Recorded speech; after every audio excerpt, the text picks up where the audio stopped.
We're in for a wild night.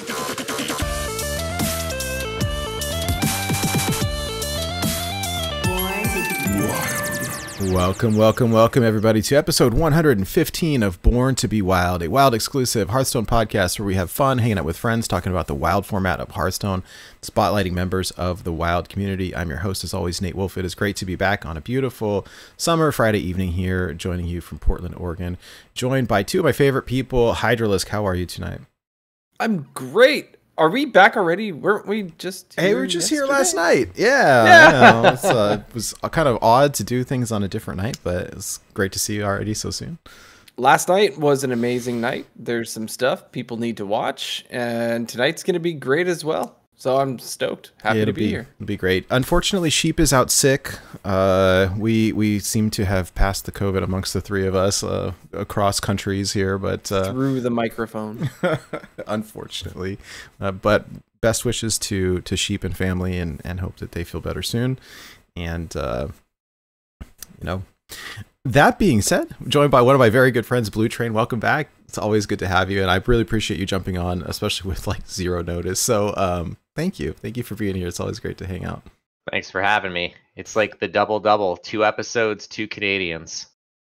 Hey, one of these days, I've been told Tim Hortons reference for you. I'll never live it down because I called it Tom Hortons one time, and Craig got so mad. You noob. So here's the thing. Tim Hortons was bought out by the same food company that owns Burger King like 10 years ago, and it's like when I was a kid, it used to be like this awesome place, where you could get really great food at a very reasonable price, and it was just better than like fast food. But now it's just the same crap. Like it's just name cachet from an era gone by. It's totally overrated and not worth your time. I'm gonna drop a hot take on y'all right here.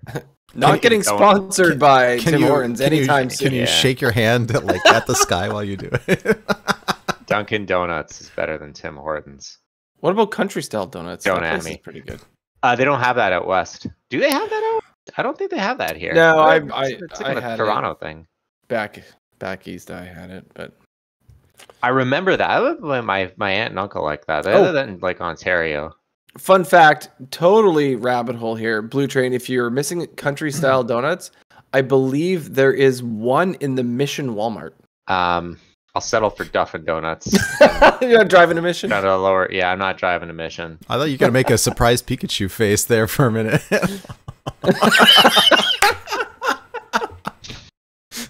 We just need to add a donut to this picture here on the screen.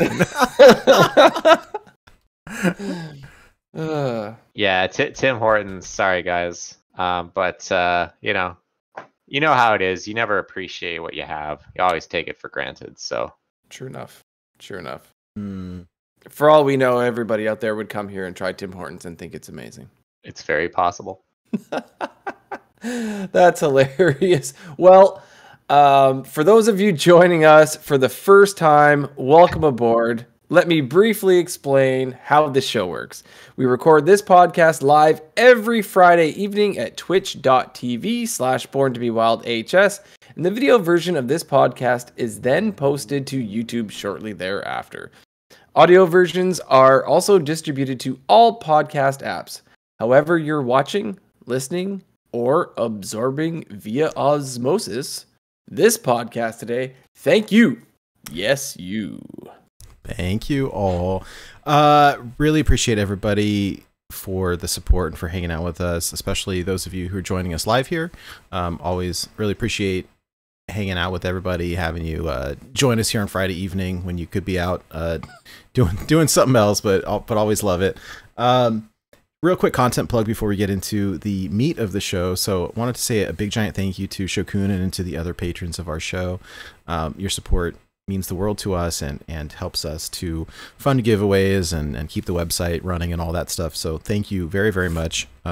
Details on Shokunen's gigantic giveaway to follow shortly. We're working on our quiz questionnaire in the background this week.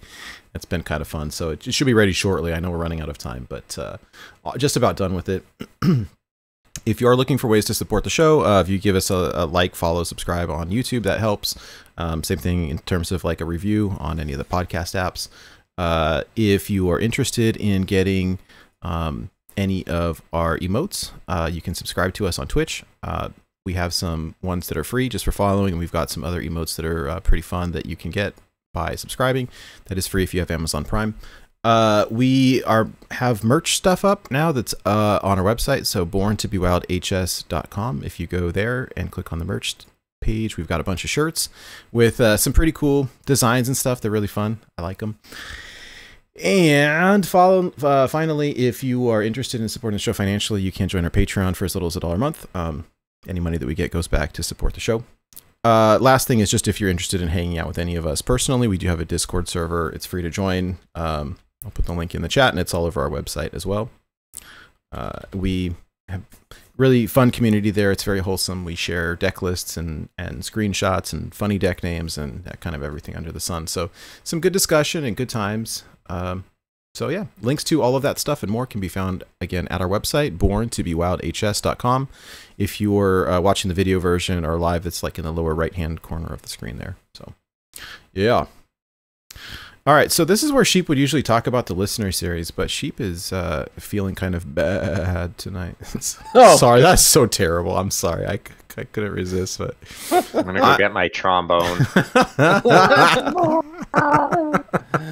I spent too much time with Ridiculous Hat and the puns like rub off. I apologize for my bad behavior there. But, anyways, so listener series. I don't want to spoil too much, but Hydra, do you mind giving us just a little tiny like look into what we did last night? Yeah, so like I don't know how much spoilers we want to have. Do we want to give it away? No, let's not say who won, but I think okay. There's a couple of details I think we could share that are pretty. I mean, gosh, it was a crazy series. Yeah. So we did have the finals with Schmoopy Daddy and Dr. BOMD last night. And we have the video that we've recorded for this. And it's not a short video by any means, because this one goes long. This one goes all the way. And I highly recommend that everybody check it out, because at any point in time, we didn't know who was going to win each game. Yeah, it was crazy. It was crazy. It was very close. There were times we thought one player had it in the bag when the other one actually did, and we had caster vision. And so we were on the edge of our seats the entire time. It was an amazing finale for this season, and I highly recommend everybody check it out. It was an absolute blast and an honor to cast these two great deck builders and players in the series. Yeah, big congrats to both Schmoopy Daddy and to Dr. BUMD. And you will spoil it next week if we haven't already, but it just happened last night, and so it was a little bit tricky trying to work with everybody's schedules, and Doc is an actual doctor and got called into work. So I mean, you got to do what you got to do, and so we kind of more important than a Hearthstone match is being a doctor, I guess. It's a matter of perspective. Do we have is the video up on the YouTube channel? It is, yeah, it is. Yeah, I posted I posted the link in chat here, and the link is in our show notes as well. So yeah, there's links to it, but if you go to our YouTube or our website, like it'll be there. So there you go. Either pause now and go watch, or keep listening. That's up to you. We won't spoil it. We can talk about it next week. Give people some time. It only happened yesterday, and it was a great series. It was so fun, and I'm glad actually we had Sheep with us, who was not feeling too under the weather at that point. So it worked out really well. And for anybody interested, we had a couple people reach out asking about like next season. Typically we'll wait about 2 weeks or so into the next season, or sometimes a month in, just kind of depending. So now that the season is officially over, we'll take a break for a couple of weeks, and then ramp back up for the next one. But yeah, really fun. The idea of working in a lore element was actually a lot of fun, and doing 2 challenges each week instead of 1. It was good, and I liked the feedback that we got, that essentially like you could still play competitive decks that weren't meta, but without just playing, you know, a stack of cards. And so it was good. It was a lot of fun, and I'm excited to do it all again with a different theme pretty soon. Yeah, if we stick with the idea of integrating lore, I guess we got a little bit more of a heads up. We got some time. We can think about it a little more this time. I feel. We'll have Goliath come on and do another lore episode relatively soon for Castle Nathria and all of that stuff. By the way, so I started doing a little bit of homework into the lore, and I think I figured out the whole murder mystery thing. And I don't want to spoil it for anybody, but I think I know like what happened and who did it and all of that stuff. So It was Nate. With the wrench in the conservatory. Exactly. That's exactly what happened. Yeah. So some special news. We I think we said it last week, but Let's say it again. Hey. Last week the It's graphic that we posted was Martians because I didn't do ours yet. But we got invited to the Theorycraft stream for this new set, so that's really exciting. And we will that'll be next Thursday, so July the 21st, 9 a.m. to 3 p.m. Something that they're doing a little bit differently this time, and I'm not quite sure that it's been shared yet, but whatever, I don't care. It's there's going to be 2 different time slots, right? So 9 a.m. to 3 p.m. And then there's a separate time slot, and I want to say it's like 3 p.m. to 9 p.m. That being said, because the wild content creators are a smaller group, they asked us all to do the morning slot. Part of it is to make sure that the queue times aren't too long, so that we're all queuing into each other. Otherwise, if there's not enough people, that we would have longer queue times and stuff. So I remember they warned us that there was a possibility the last time, because we were playing Wild, that we may have long queue times. There really wasn't, though. It was great. It wasn't at all. It felt like we were just playing ladder. Like it was good, and it was really good. A couple quick notes about last time was we kept queuing into people, and the initial thought was that it was just other people participating in the event. But as it turned out later, there was also like Hearthstone devs that we were playing against. Matt London was playing. So yeah, we played against Matt London, and we played against Nick Weiss, Deck Tech, and it was really fun. It was a great event. And surprisingly, like you look at that and like, oh, 6 hours, that's a long time. Like that time was over in a flash. It was like it went by so fast. And so I've been thinking of like, oh, we gotta come like ready for this, have Theorycraft decks ready to go, and really just make the most of our time. But my goodness, what a blast. Yeah, there's no time, it feels like, to sit there and kind of like muddle through a deck list. Like, you know, let's take this card out, let's put this one in. Like, we need them going in. Well, we yeah, really do. And when you talk about it being like a Theorycraft stream, like you would think, oh yeah, let me build the decks on stream. Like, no, we would just want to play with them already. I think ideally try to build stuff ahead of time, and then if something's not working, we can tweak it, sure. But yeah. By the way, if you're watching live or you're watching the video version later, you will see a little character hiding out in the background of this artwork here. So unfortunately, Sheep has a work thing going on that day, and is like leading the project, and unfortunately is not going to be able to join us for the Theorycraft. But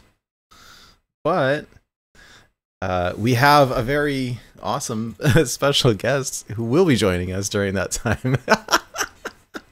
So, I'm very excited. Always enjoy hanging out with Blutrane. I've done so many like co-op streams together, or just hanging out in Discord chatting together, and so it just feels very natural, and I'm excited. We've been working on a little bit of theory crafting stuff in the background. It's kind of hard when all of the cards haven't been revealed yet, but as Blue was saying earlier, if you go to like Hearthstone top decks, you can see how many cards are left to be revealed for each class, and start attempting to. So I've got a shared Google Doc going around with some ideas on it, and it's very loose right now. It's the tricky piece is and this is a double-edged sword, is that all of the cards, the final reveal is July the 20th, the day before, and then the Theorycraft stream is the next day.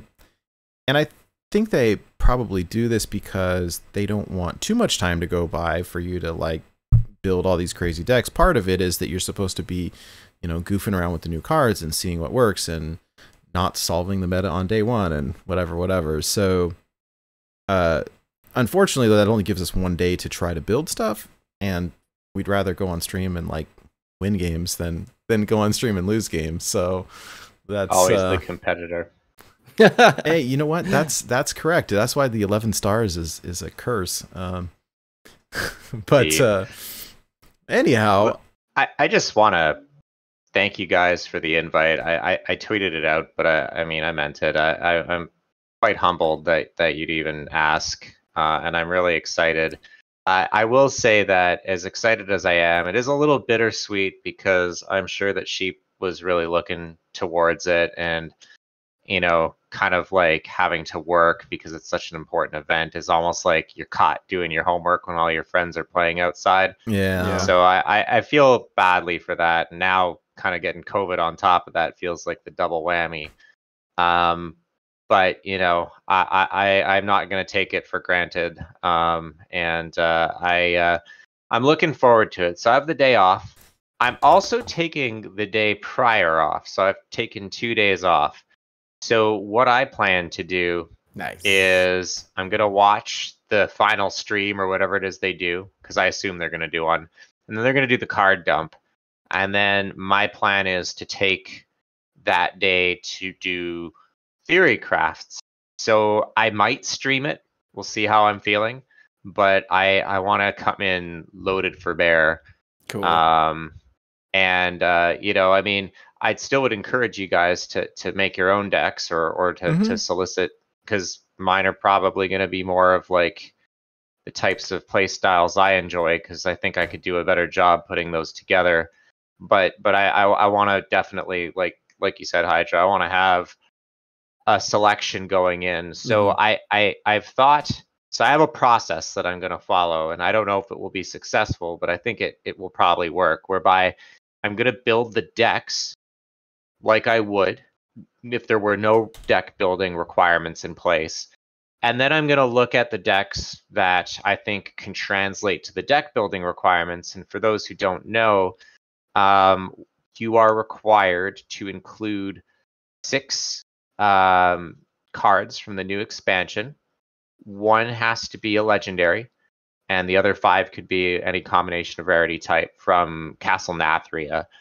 Which makes sense because they want to highlight the new cards. I think for standard it's double that, so a little bit less for wild, but it still could be challenging. And so when we talk a little bit later, like there's one archetype I'm really excited about, but I'm not really sure that it will translate well with the requirements. I don't want to think about the decks with the requirement going in, because I know, for example, there's one that, you know, it wouldn't impact the integrity of the deck by maybe, you know, swapping a few more Nathria cards in, and others it may. So I plan on spending the day, and I'm actually looking forward to that. Just having the day to myself to kind of focus on something that isn't work related is going to be a nice change of pace. So yeah, I'm excited, and I excited. I will probably I have a bunch of time off work that I have not used, and so I'm looking forward to that. I may end up taking like the Friday off as well, just to make it a super long weekend.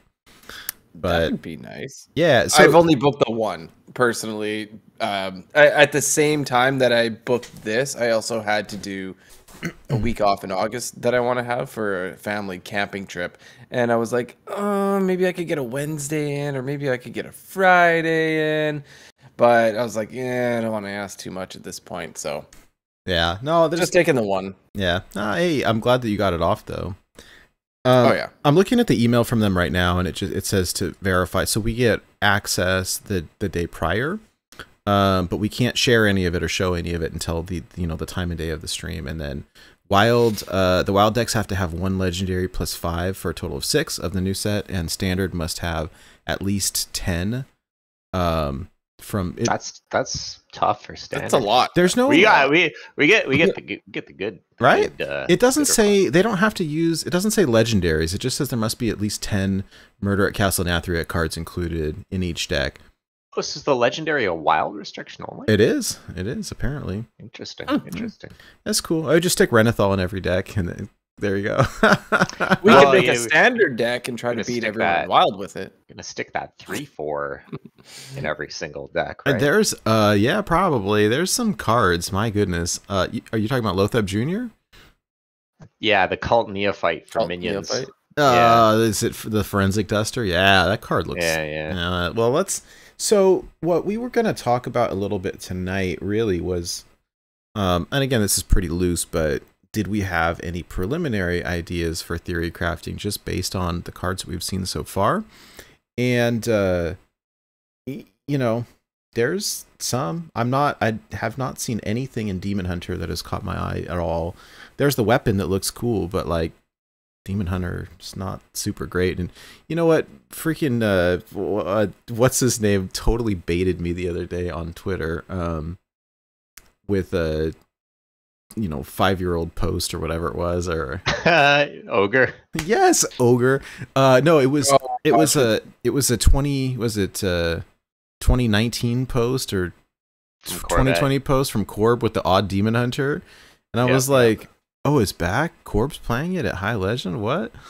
And then I saw that was Ogre. Yeah, he's the one. He keeps Ogre. typing like "Hi Corb" or "Hi whoever" like on old posts. Right? High Hearthstone. That was the great copy pasta. He did a High Hearthstone for the Grand Tournament. Kind of brought the Grand Tournament announcement up in everyone's feed, and this guy replied Somebody like, "Why are you replying to this?" It's like, oh man, you've attained immortality, friend. Yeah, I'm gonna read what he wrote because it's so funny.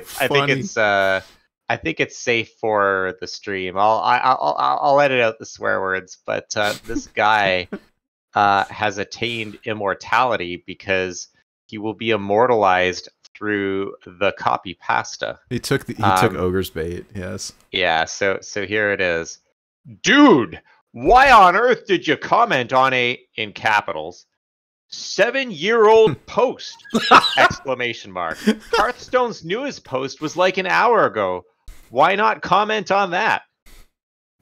and then Ogre's reply was basically just to upset you, John. And then I replied to it, and I said this exchange made my day, which it was, because like the guy unironically was upset, and this reminds me of the tread lightly thing, like this is just gonna be a pasta till the end times.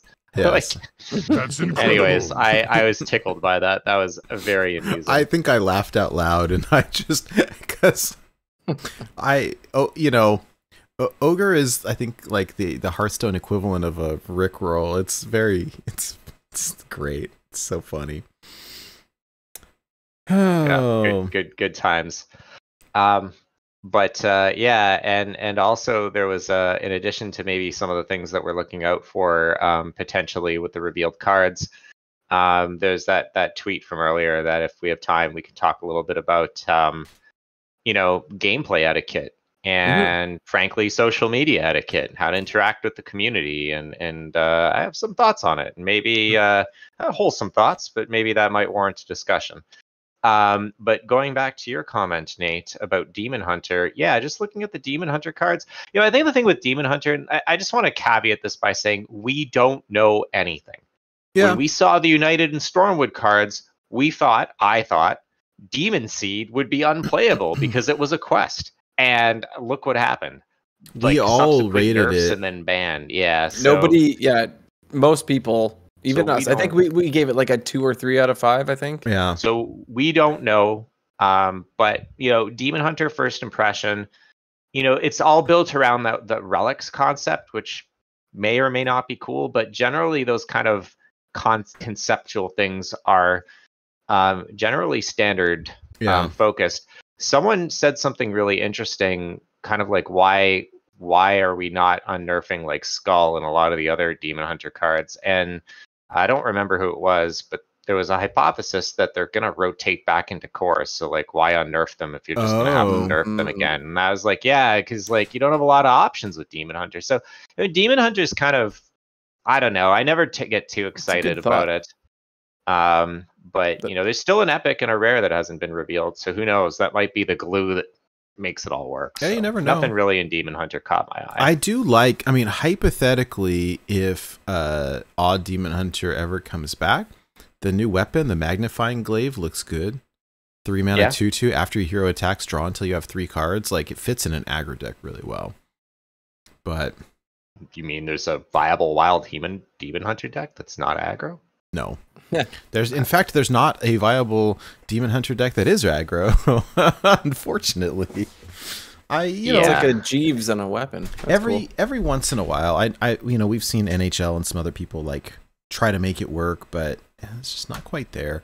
And that's the downside of you know, creating a new class very late in the game, is that now they're going to be forever playing catch up, and unfortunately for an eternal format like WoW, like it just means that they're you know, 5 years behind the game, or however many years it's been.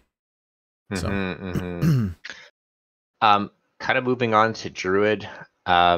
You know, those who know me well know that I do enjoy the Druid class, but tend to gravitate towards more of the aggressive strategies. And I think that there's a lot of potential for these Druid cards, and I may experiment with them, but it looks like they're going to be things that play better into slower Druid type decks potentially, or even alignment decks. And a couple of them, frankly, do look spooky. Just looking at them. What is your thought on Topior, by the way? So, I mean, I think that it could potentially be a thing in Standard, and any card that kind of has a persistent effect for the rest of the game has been good. Like Lothraxion is kind of one that comes to mind, where we were pretty dismissive of it, and then it was like, well, it turns out when there's an effect that's evergreen for the rest of the game, you know, that can't be disrupted, it's good. But it's 7 mana. I don't think so. I mean, you know, like if by turn 7 you're a Druid and you're casting a lot of nature spells, it's generally because you've got off alignment and you have Anacondra, and you've won the game, or you've lost the game. Like the 3/3s are not going to really make a difference. No, at that point, it seems like it's too late in the game for your 3/3s. Right? Yeah, like it's not like the 3/4s that you. What's that? The card that end of your turn you get the 3/4 with freeze. Wild Paw Cavern. Yeah, like that's what, 4 mana. Yeah, So and even that, like once Lightning Bloom got reworked, that card dropped off hard and wild. Not that it was ever really a big thing. So I think it's just too slow. It's cool, and I really like that video. Oh my gosh, Uther and Malfurion kind of like dueling. I thought that was amazing. But every time, it's anytime there's like a video from Raunchy Animation, they're so funny, and I love that they take the audio clips from the game, and so they were showing Topior, and they took that clip of Malfurion where he goes, "Nature will rise against you," and they just kept going, "Nature, nature, nature." Yeah, it was so every time he played a nature spell, it's pretty funny. I'll put the link to the video in the show notes and drop it here in the chat in case anyone wants to watch it. It's on YouTube, but it was very funny, and I'm always happy when they do Not too thrilled to see the cast 8 random Druid spells card for 10. It's kind of like an eyeball roll. And then you got the Nightshade Bud, which is like the choose one, discover a minion and summon it, or cast a spell. And it's like, okay. Like those are like the alignment cards, and maybe they're good enough, maybe they're not. Like they're spooky though. I think there's potential. Discover a spell, it costs 2 less this turn. My rule when it comes to evaluating cards is that if it cheats mana, it's worth paying attention. It may not be good. It may not be good right away, but eventually it could do something really good. So Planted Evidence, and again, that would be in a slower deck, not a fast one. The others don't really seem that exciting to me. Yeah, this is just here because it has nature synergy, I think, with that new Topior. This Natural Causes looks like an interesting one to me, though. 2 mana, deal 2 and summon a 2/2. Like, I mean, seems pretty good. It can go face. Deal 2, Hey. summon. That's pretty mana efficient. Well, for really. even for big druid cards that are like wanting to stall, like it's a 2-mana 2/2 plus 2 damage to anywhere. Like that seems pretty good. It's I like okay. I mean, I think we'll it's okay. see. I'm not quite sure where to put it. It's not slotting in, every druid deck out there, but I think it's a fair card. Now let me ask you why. So are we still waiting on more druid cards? I don't have the website in front of me. We are. There's an epic that hasn't been revealed, and a common. What is weird to me is like I'm looking at all these druid cards and I'm seeing like, okay, so what is the theme here? I've got Topior, and every time you use a nature spell, you get a 3/3 up with rush, and so I've got then 1, 2, 3, 4, 5 different nature spells here, and then I've got 2 other cards that just don't fit in with that. So the other legendary Cecily of the Fae Court, 8 mana 8/8 taunt, death rattle, draw a minion, reduce its cost by 8. Barf. That's a card if Druid ever wanted to combo. And then I've got this other one here, the Hedge Maze. I guess synergizes with Cecily. Trigger a friendly minion's death rattle. I'm trying to figure out, if the locations are going to be good in Wild or not. Like, gosh, every once in a blue moon, you see somebody trying to bring back like a, oh gosh, what's it called? The giant spider thing. Hadronox. Yeah, it's because I always think Hydralisk. Yeah. Hadronox. Yes. Hadronox. So, I don't know. It seems cute. I do think, drawing a minion and reducing its cost by 8 is a lot. If I'm trying to like get one of my combo cards in like anything with But it's a death rattle. Yeah, so the death rattle kind of ruins it, right? I'm not. Yeah, I don't. And just to like, wouldn't we just play Geppetto instead, right? Yeah, or the Discover card discounted by alignment. Maybe they finally nerf alignment because these are going to be too strong in standard. Nerf it again, I mean. Yeah. But this time to extinction. Just continuing down, Hunter hasn't had 4 cards revealed, and those that were revealed don't really inspire. So I'm hoping that there'll be some interesting cards. 1 legendary, 2 epics, and a rare. Okay, we'll see. I mean, it looks good for standard, but I didn't see anything that caught my eye either. I was thinking, what is the new like charge beasts hunter? Was it Copper Hunter? Yeah. Is there potential with this? Some of these where they're summon beast, but like it's not really what we want to do, I think. And potentially the kennels could go into Copper Hunter, but like it's not a beast, so you're not sure. Like we were cutting Overwhelm for Cackling Razor Maw because like Razor Maw is not exciting, but it's a beast, so you can discount it with the weapon and you can do stuff with it. So I mean the location could be decent. I just don't think it's good enough. But I want to see the other cards. Like honestly, like almost half the cards for Hunter are to be revealed. So I think that's kind of a wait and see. Yeah. For Mage, so I am not terribly excited about Mage because of 1 card in particular. Solid Alibi is kind of like, I'm looking at it and I'm like, this gives me Ice Block kind of vibes. Ice Block Junior? Yeah. Ice Block Junior, yeah. Until your next turn, your hero can only take 1 damage at a time, which is good. That's very good, right? Because it doesn't... what is it, Bulwark? Yeah, it's like a Bulwark kind of. Well, Bulwark, yeah. You take damage, but Bulwark, you take 1 damage at a time, but it reduces one of the durabilities, so you can only use it 4 times. And this is just permanent, like at least for that turn. And so you could have a giant board, and at the very most, you could do 7 damage with minions and 1 damage with a weapon or a hero, maybe another one with it's a hero living power. Armor. But the difference between Living Armor and Bulwark is that you can't interact with this once it's cast. You can't. Ooze the Solid Alibi, and the counterplay level is low here. And like, I'm just worried that this is going to juice more secret mage. It's just going to make that deck more resilient. Well, or this could potentially make the meta, like, already aggro's kind of like struggling in wild, and I feel like a card like this is going to just make it struggle more. I mean, you look at the other mage cards, and like, I think the location is good. Freeze a minion for 3 turns in a row, and like, I think that would potentially be a card that you'd see in it is, but slower, like a control mages maybe. My understanding was that how the locations worked were it's like every other turn. Is that right? Oh, it's not every turn; it's every other turn. It's something like that. It's tricky, and we should just watch the gameplay video because I missed it. But okay, if that's the case, then all of them are bad. Yeah, but I think it's every other. Yeah. So they're intended to be like slower. Then yeah. Remember that they work every other turn. Someone in chat just said there's a 1-turn cooldown. Oh, you know what? Then forget it. I don't like all the locations are.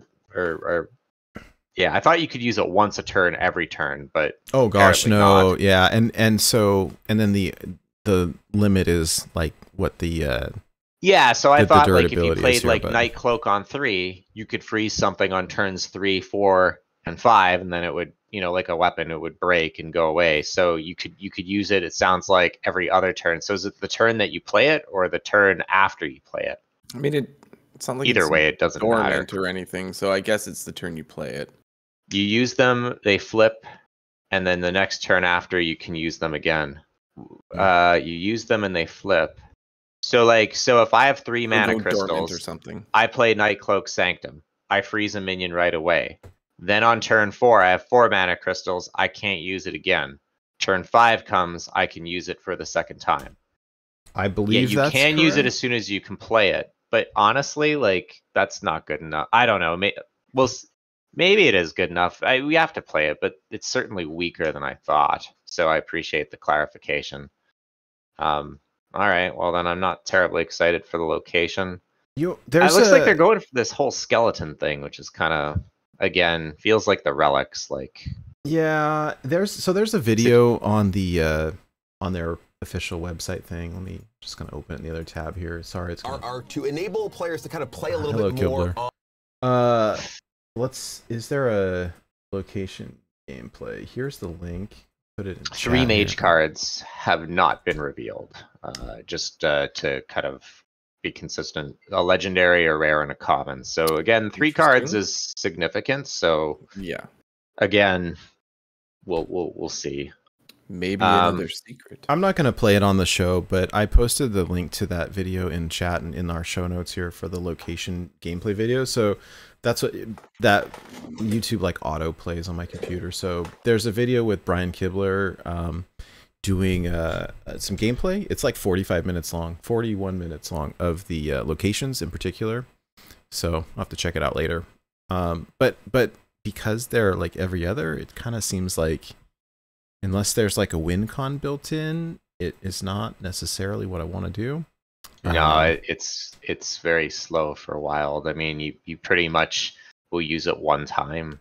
Is it good enough for like 1 use, maybe 2? That's the question you have to ask yourself.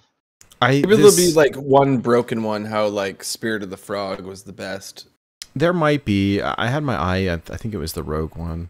But looking at these mage cards here, the only archetype that I see coming out of this, I mean, I guess you could jam like the new secret into a secret mage, but like, maybe, I don't know. But this Suspicious Alchemist feels like it goes right into like Quest Mage. Battlecry, it's a 1 mana 1/3, Battlecry, discover a spell. Now, I guess it says if your opponent guesses your choice, they get a copy, so I guess it's a double-edged sword there, but not that I want to push that archetype because I don't really like it, but future expansions will have locations. Well, after learning how they work, I'm not so excited about that. You know, we'll see. I will say, you know, we were kind of wrong with the quests or the quest lines.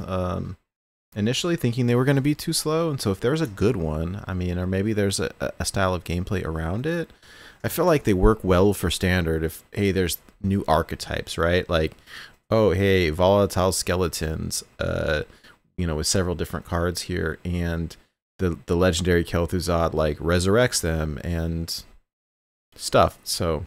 And then the only card that's going to see play potentially is Solid Alibi. Maybe it's not even good enough. I mean, like, you're already able to like make multiple ice blocks. Maybe out. I don't know if that's.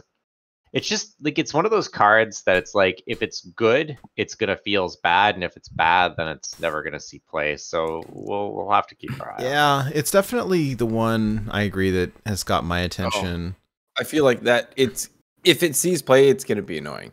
It's definitely gonna be annoying. Yeah. Or you'll be happy because it'll be so bad that it'll throw, and then people will take it out of their deck. Yeah, maybe. I wish the secret was better, to be honest. The I'm secret fine with it not being great. Yeah, it's like an eye for an eye kind of. It's to punish all the people who are playing King Crush these days. So I don't know. The Mr. Smites. Hold on. Skelefire says that if you kill the 1/3 suspicious minions the turn you play them, your opponent doesn't get to choose on their turn. I see. Like, so they work kind of like Okani. Interesting. I haven't watched the gameplay stuff yet, and we'll have to kind of goof around with that. That's interesting. But yeah, I don't know. It's the Solid Alibi is an interesting card, and I think it's going to cause some hurt feelings down the line. We were kind of looking at some odd Paladin potentially. Yeah. So going to Paladin so far, based on what's been revealed, this is kind of what's caught my eye the most. Now, I'll caveat this out by saying, will this make aggressive Paladin viable in Wild? I don't know. But if Odd Paladin was to be viable, some of these cards are very exciting. Starting with the legendary Steward the Steward. Death Rattle. Give the next Silverhand recruit you summon +3/+3 in this Death Rattle. Just to note, the reason this is so good is that you don't have to, like, it persists. So the Death Rattle triggers, and then it kind of, is like an aura, and whether you use it next turn or right away, you'll get that. So think about something like that with like Broomstick and a bunch of tokens. It's very strong. It's very solid, right? It's just, I don't know if it's like a flashy finisher, but it's just a very solid include that I think the deck will be happy to see. The interesting piece, this reminds me of Greybout a little bit, where it's like, if all the minions are gone, like, so this dies, you give a Silverhand recruit +3/+3 and the Death Rattle, and then you kill that and it gives it to another one. Like, once you kill them all, it's gone. But it's no, it's not gone. It'll hold until you're right. It says one. Give the next. Yeah. Yeah, it's better. It's like that, but better.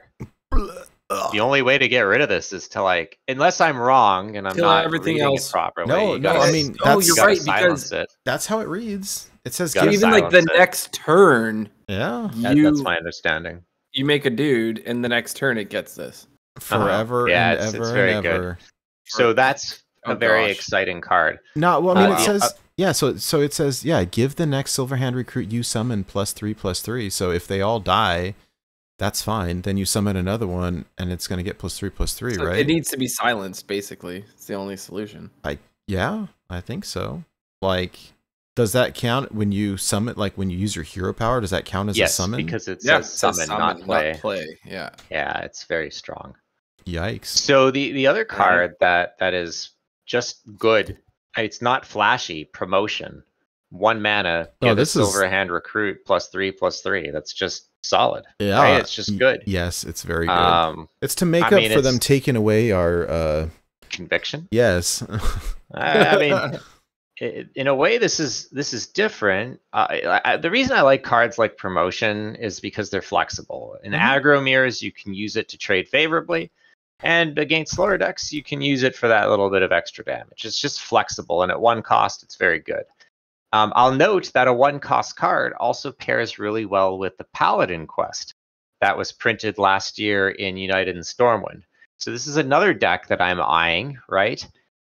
I think this is a little bit more ambitious than Odd Paladin, but there's some neat 1-cost cards in here that kind of just juice that. I will say that I have lost to Quest Paladin more times on ladder than I care to admit. Yeah. Because you know, first stage you get the 1/4 weapon, which is good after playing 3/1 cost cards. Then the second stage you get the odd paladin hero power. That's obviously good. And then you get the reward, which just makes your guys, you know, again, better. So maybe that helps. That you know, sinful sous chef. I don't think you play this in odd paladin, but if you're gonna play the quest deck, Yeah. this gives you a full the card and you know, between the death rattle, it gives you like a full stage of the quests. That's kind of neat. It's a 1-mana 2/1, 2 silver hand recruits, pretty good. The Great Hall. I was excited for this, a little bit less so now that I understand how locations work. But just being able to set a minion to 3 is both good offensively and defensively. Maybe this is still good enough every other turn. It's a very powerful effect. It's a good Yeah. one. It's one of the better ones, I think. I think it'll be surprisingly strong, especially in more of like a control build, or if Reno Paladin ever comes back. And now Paladin in Standard has been very kind of control / holy based. Like, geez, Except for Mech Paladin, but I mean, well, you're right. Yeah. Paladin's been having a pretty good year.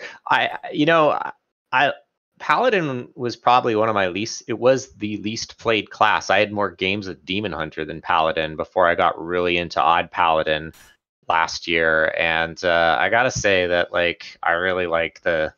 Anytime I see a card with Silver Hand Recruit on it, it makes me happy. So I mean, will this bring Odd Paladin back? I don't know. That's a big question mark because it's very meta dependent. But these cards are good for that archetype if it ever does. The others that have been.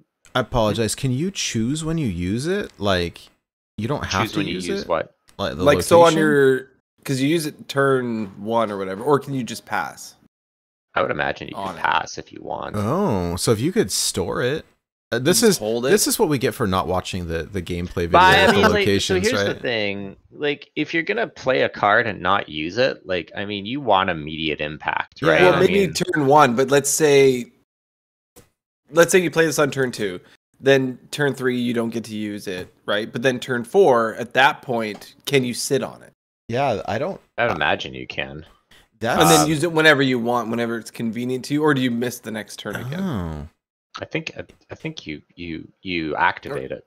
That like, is it gonna go dormant again if you don't use it that turn? I'm gonna go watch the video right after this, and so actually you trigger its activation, so it only goes on cooldown after you activate it. All right. But I mean, if you're playing it and you're not, I don't know. Like, I think this idea of that you can play something and do nothing is very like wild is very. Yeah, but I mean, like, if you know that a giant's gonna come down, you're not gonna waste turning something's attack and health to 3 when you know a giant's coming. Of course, you're going to use it on your own guy so you can get in 3 extra damage. Yeah, this is these control players. They don't know. They don't know. No, you make a good point. That's true. That puts another spin on it, though. If you can control when to use it, like, the cooldown is still a bummer, but it definitely changes things a little bit. Like, if there was a like an OTK or combo or something that you can do with this that it potentially enables. The rogue one is one that I'd like to look at in a little bit, because I think that there's kind of a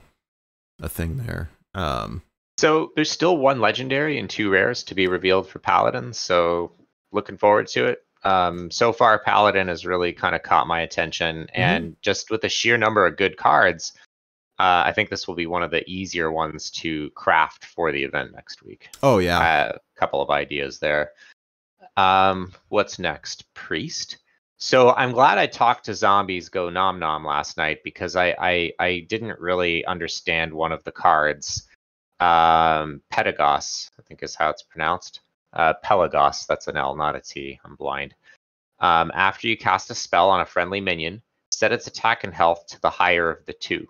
And it's a 3-mana 1/6. So this is, again, almost feels like an auto include in Inner Fire.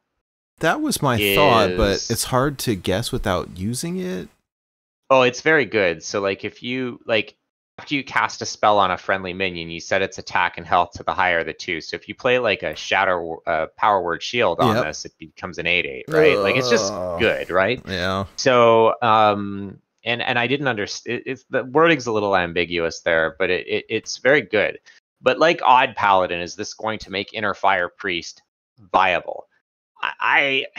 Inner Fire Priest has been okay. I mean, it's been in a weird spot lately, but it was pretty good not that long ago. Yeah, I mean, this card is very good.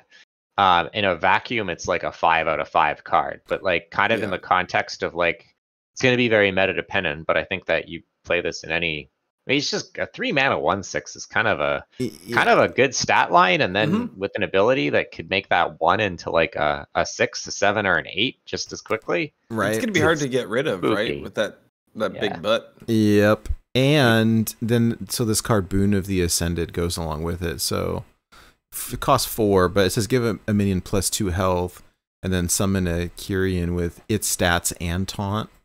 And so, like, the combos, right? I mean, so I'm going to give a minion +2 health, and it gets that attack to match, and then I'm going to summon another thing with those same stats with taunt for 4. Like, It does cost 4. So I don't know how exciting it is, but I mean, any card that like does this effect could potentially be worth it. It's one of those we'll have to play and see. It'd be worth testing out for sure, I think, though. It's interesting because there's anti-synergy, I feel like, with the Cathedral of Atonement. So like you buff your minion, but it gives them +2/+1, not yeah, not drawing +1/+2, but drawing cards is good. Hey, you could make your Leroy a 6/6. Again, the thing that makes me like, so I was kind of interested in this location. I was a bit more high on it than others, but like now that it's only every second turn, like, that's a real bummer. I need to watch that video because that's a real bummer. Yeah. Do we play this in Miracle Discount Priest? I mean, do you play 4-cost spells in Miracle decks? Not unless you can reduce them. 0. Yeah, there is a card that reduces stuff. So palm reading and I don't know. 4 is expensive. but in it's the elemental one. What is it? A 2/3 that? Yeah, the Sork, Radiant Element. Yes, there you go. I don't know what any of the names do. Even if you have a Radiant out and you have a palm reading discount, which is ambitious, it's still going to cost 2. The question is the effect going to be strong enough? And in my experience, stats on board sometimes is not good enough. Yeah. But yeah. I mean, hey, we'll see. Could be dead wrong. I'm always wrong, so. Well, we like hot takes, so it's fine. The beauty of it is that we get to play it in a little bit less than a week and try it out. The fun thing, and I don't know if you caught this last time, is when we get access to, it's a fully unlocked account. Yeah. All of the cards are gold, and there's all the card celebration card back. Yes, yeah, all of the shinies. I remember. It's gonna be awesome. It's so great. I'm so excited. There's an interesting. This is a meme card, but the Harvester of Envy says after you play a card copied from the opponent, steal the original.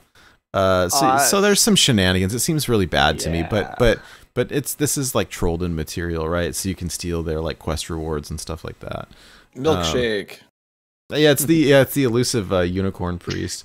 This is one of those cards where if it's actually good, everyone's gonna be like just raging, right? Like it's and when it happens to you, that like 1 time out of 10, you're gonna be raging. Like anything that steals in this game is like scary, right? Like mind controls, like the most classic example. Like, do you remember 8-mana mind controls? Like, mine. Well, and so Hat asked a question on Twitter that was, hey, if I play the Harvester of Envy and then I steal, like I mind control or take control over, what did it say? If I mind control something, do you get the original or do you steal it or something? There was some question. I'll have to look it up because maybe I'm saying that wrong. I was kind of confused about it. Priest still has 1 epic and 3 commons, so hopefully we see some more things of interest. Rogue has 1 legendary, 1 epic, and 3 commons yet to be revealed. So a lot.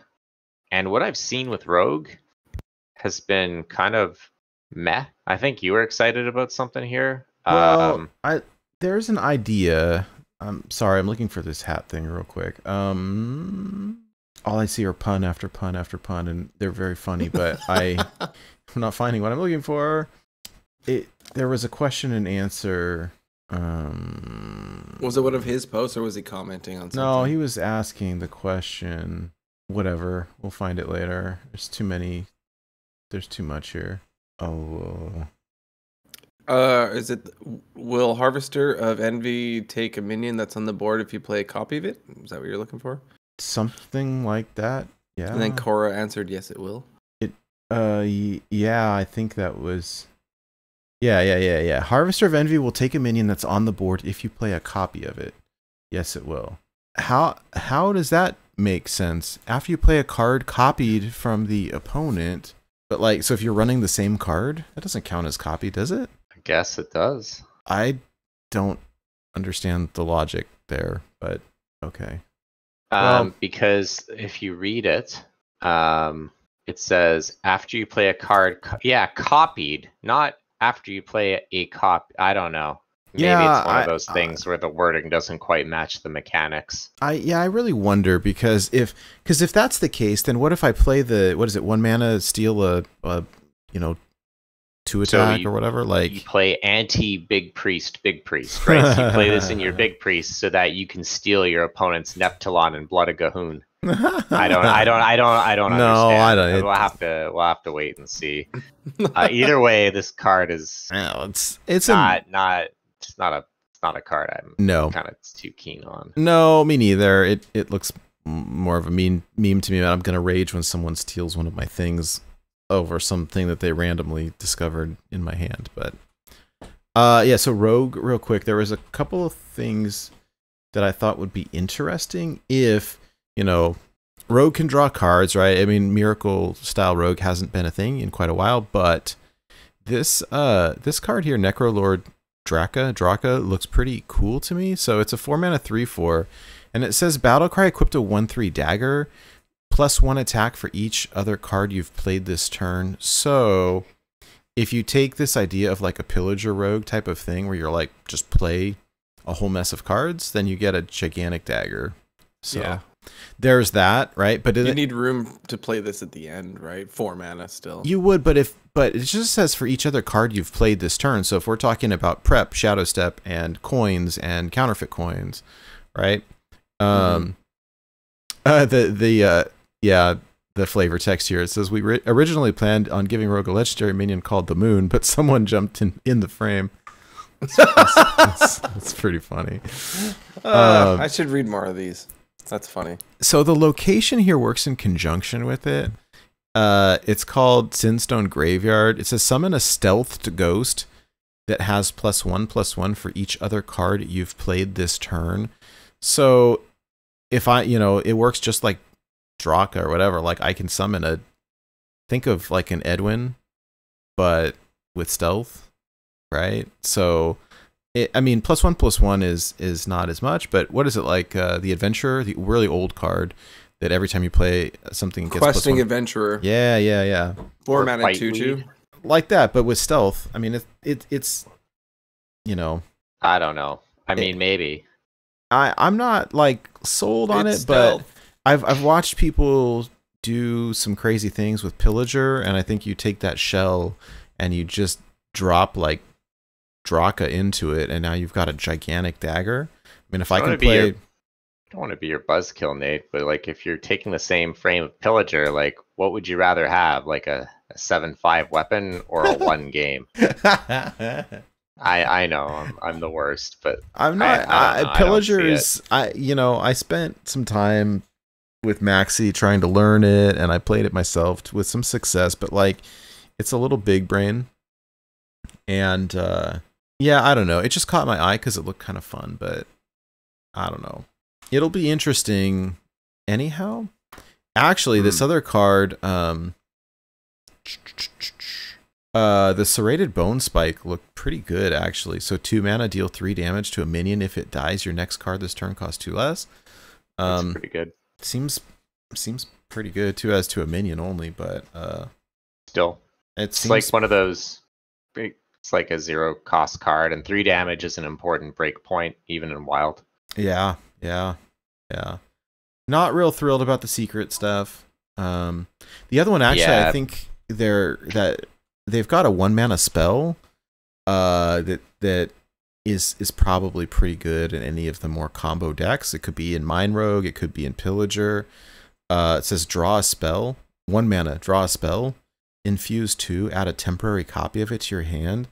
But just the problem with Pillager is that you're not going to ever get to infuse this, right? No, but it's still 1 mana, draw a spell. I mean, Wouldn't you rather just play the fishing card, which they already run anyways?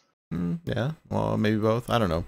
It's a tutor, like one mana tutor that doesn't require combo. So I suppose that's true. No combo, and it targets a spell specifically. Yeah, I mean, you'd want it for a specific purpose, but I feel like it could be useful in the right deck. It'd be a build around, but I don't know. When I see 1 mana spells that are like tutor type cards, they make me nervous. So yeah, I agree. There's potential here. Yeah, that one seems pretty good. 1 epic and 3 commons, and I think that it's with the Ghastly Gravedigger. I would imagine that at least one another of the commons has to be a secret or the epic. So like, I don't know. I'm not too excited about rogue secrets. Shaman still has an epic and 3 commons to reveal. But it got some, so it looks like the 2 things that Shaman's doing this set are everyone's favorite mechanic, Evolve Devolve. Woo! And everyone's real favorite mechanic for real, Totems. Yeah. So an interesting combination. So right away, the Stone Right, the legendary, 4 mana 5/4. For the rest of your game, your Totems have +2 attack is like the dream for even Shaman. Problem is that even Shaman gets bullied off the board so hard right now, unless like there's like some kind of like sick totem that hasn't been revealed yet. I mean, okay, I agree with you. I agree with you, but for the record, like Sheep hit legend with even Shaman last month, which was just absolutely blew my mind. It's like, wait, what year is it? Are you sure? But that happened. That being said, like, it was an ogre commenting on an old tweet. Yeah, I was gonna say, like, I know. I was really surprised. What I like about this is that it's a persistent effect. I mean, this is Shaman's version of Lothraxian, right? For the rest of your game. Like, oh my goodness. 4 mana too. So yeah, and it's just a good stat line. Also, it's just like, this is a good card. Has immediate board impact. It's persistent, and it's just good. As for the other cards, they're all so there's party favor totems. We'll stick with the totems. It's odd costs, so right away that kind of makes it less exciting. But I actually don't even think it's that good. Like if you compare it to like the last totem, the anchor totem that came out, this one's just not as good. At the end of your turn, summon a random basic totem and infuse 2 and summon 2 instead. I mean, the thing is, they're still basic totems, but it can flood the board pretty quickly. But it's odd cost. So. Let's say Odd Shaman, KEKW. Odd Shaman died with Wrath of Air totem. Yes, so still pouring them out. I don't know. I saw this, and as soon as I saw the cost, it's like, well, Schmoopy's in chat saying odd Shaman support. Like, I mean, go for it, dude. I think. Odd Shaman died with Wrath of Air totem. I mean, I don't know what to say. It's really, really, really sad. Odd Shaman's just not good enough, because the one thing that Odd Shaman had going for it was that it had a lot of burst from hand. Yep. Now what's it got? It's got party favors. It's got party favors totem. The rest of the cards are evolve cards. This is going to be the most rage-inducing card ever right here. Primordial Wave. Yeah. 3 mana, transform enemy minions into ones that cost 1 less, and friendly minions into ones that cost 1 more. That is so rude. It is so rude. It's a double whammy.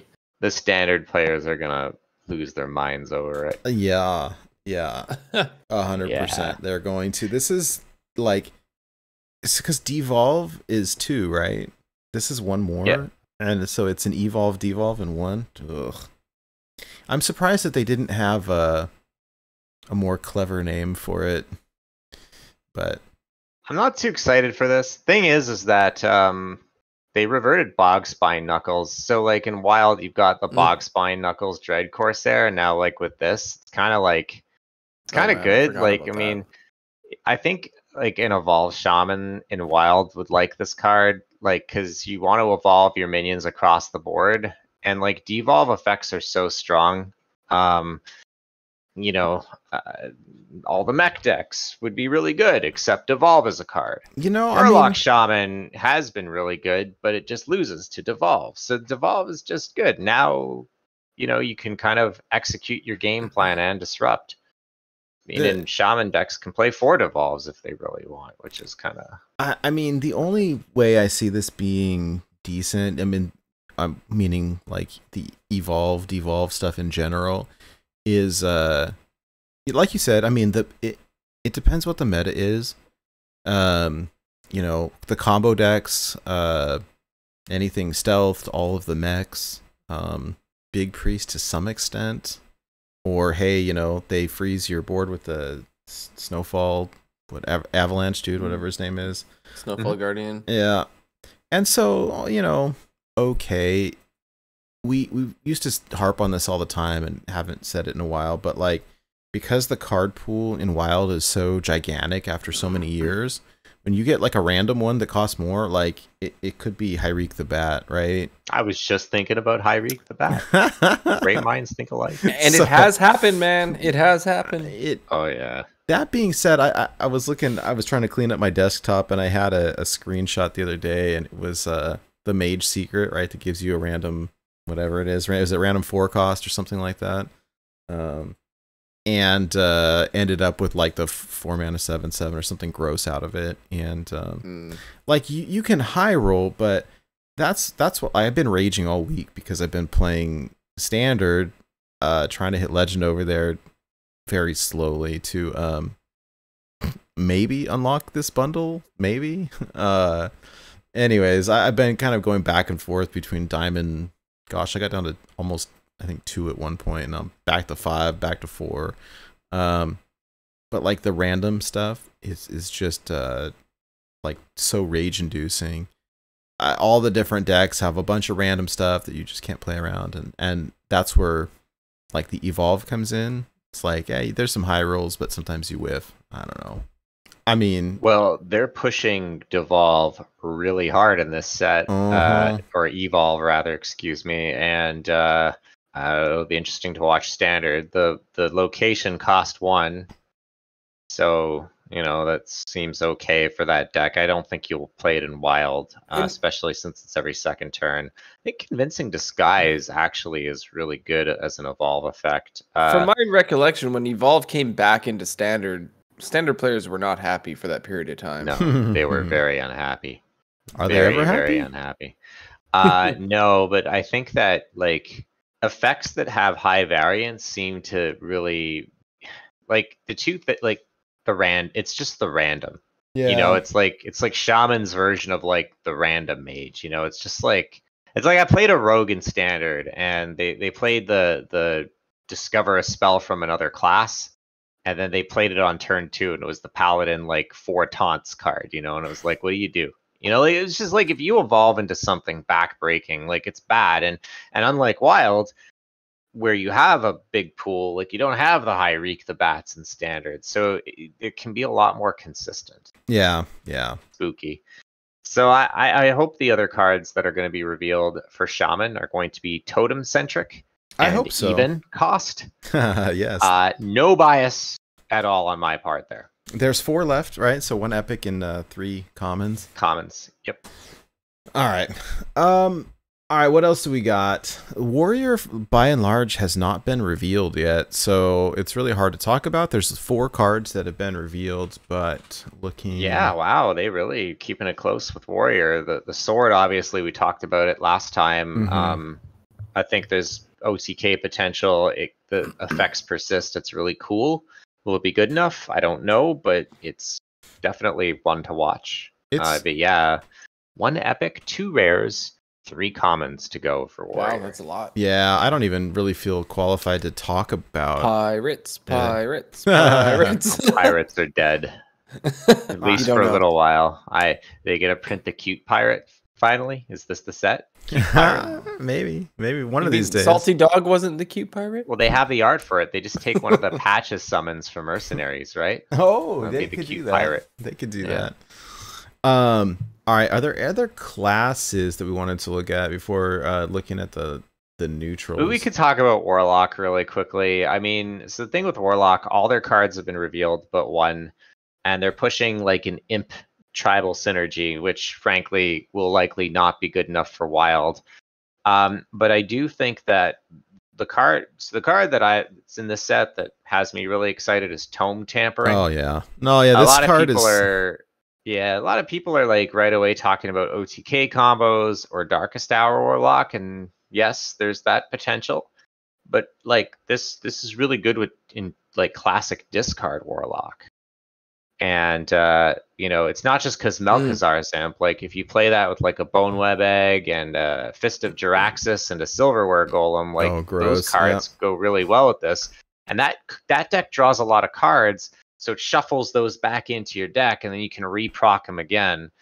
The question is, is it too expensive, and is that deck good enough? And I think it's going to require testing. But the dream is like Melchizar's imp into Coin Tome of Tampering, or Melchizar's imp into Tiny Knight into Tome of Tampering.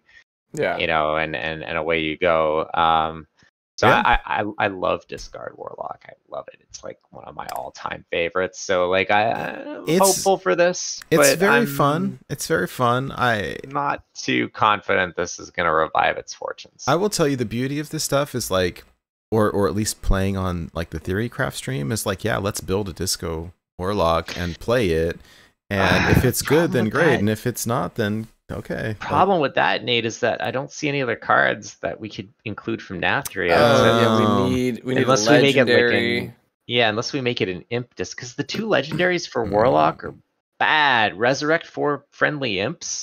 Yeah. Give your imps +2/+2. Like that's an imp card, and then summon 2. No, you're right. You're right. I forgot about the rules. But maybe we can get some kind of an imp thing going. But it'll be interesting. The 1 mana 1/3 seems like it could be okay. But I think the imp stuff is maybe doable. The shade stuff is kind of like really not exciting. Warlock's kind of all over the place. It's like there's 3 things going on here. You've got the imps, you've got the discard, and you've got the shade stuff, the shadow stuff.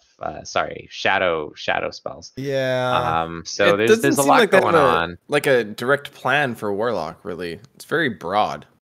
It's a little all over that the place. Last card. Hopefully that last card, that rare, is a discard synergy card. Fingers crossed. Oh, that'd be cool. I was looking at this Shadowborn over here with Death Rattle, reduce the cost of the highest cost shadow spell in your hand by 3. Thinking like, oh yeah, here's Darkest Hour. We can do, Bloodborne Darkest Hour shenanigans with this potentially, but I don't know. It's not quite the same as it was, and like you said earlier, like this is a Death Rattle, which makes it much slower and not quite as good. So I don't know. There are some interesting neutral cards here. In fact, I think some of the best cards that I've seen in quite a while, with some major combo potential. I've been like innerly raging about the new Kel'Thas Sin Strider. Every 3rd minion you play each turn costs 0. So I've already seen like the little graphic going around with like this plus brand plus anything. And because it's neutral, like, okay, this plus Bran is 9, so you can play it with the guitar dude in Mage to do 20 instead of 10. Mordresh, yeah. Mordresh Fire Eye. You can play this with like Kazakusan. You could play it with, gosh, all kinds of stuff. I guess this goes right into Hero Power Mage. It goes into potentially a lot of things. Like, it's definitely a combo thing, but like this is Nerf City, I think. Yeah. I mean, I don't know how it will break the game, but I am convinced it will break the game. Oh yeah. Either in wild or in standard or both in different ways. Yes. I mean, we just had a 6-mana Kel'Thas for spells wreak havoc on us. Like, I'm just not... Yeah, I'm not looking forward to this. No, yeah, I'm telling you right now, if you open this or you get a gold copy, like, just sit on it. Because anytime anything costs 0, like, it's broken. It's broken. It doesn't matter. I could think of 10 ways already. And this is just... Someday I'll be just like you. Yeah, the other thing is that's a 4/7. Like, it's a big body over here, so... It's the same stat line as Kel'Thas Classic. Mm-hmm. Jeez. Well, this is going to be a tyrant right here. The other card that looks really good, one of my favorites from this entire set, is this Forensic Duster, 3-mana 3/4, so a spider tank, but battle cry, your opponent's minions cost 1 more next turn. Like, wow. It's Cult Neophyte, right? Isn't that what you said? Cult Neophyte, but for minions? So, yeah. But this I think this is going to be a really good card. This is all minions. Like, this isn't... Like, Cult Neophyte said your next spell cost, more? No, Cult Neophyte was all spells. Oh, was it? Was it? Okay, yeah. This is all minions cost 1 more next turn. Everyone is going to run this. Yeah. This is a decent stat line, right? Like, it's not even like it's a 3-mana 3/2. Nah, this is solid. It's a 3-mana 3/4. This is... Like, things that come to mind, like, minions in Wild have big breakpoints. So, like, this will delay Snowfall Guardian for a turn. This will delay Shudderwalk for a turn. This will delay... those are the ones... This delays, like, against a... like, even lock, it could delay a giant by a turn. Yeah. It's kind of... It's like a mountain giant. And Ethrenon hard sets it to 1, so I think it bypasses this. But it's very good. I think in Wild, it will be good in all kinds of decks, although time will tell. In Standard, I think that the slower decks will care less about it, because I feel like, although this isn't always true, but because Standard games tend to go long, this could matter less over time. But, like... It's perfect for Curvestone. Yeah. I think it'll be relevant in every Wild deck. I mean, you run that, and you run that as a Shudderwalk Shaman. You want to run this against a Shudderwalk Shaman. Yep. Like that odd Paladin we were putting together. This is a great card for that, right? Because it will delay Snowfall Guardian for a turn, and then you could, get another turn of like smashing face with your Silverhand recruits, or like there's lots of good things for this. It's just, I think the other is like any card that like disrupts mana cost, I think should be paid attention to, just like discounting mana. This is like one of those cards, I think, that, just like you're always having to think about it when you play like Lothab or Cult Neophyte. This is going to kind of...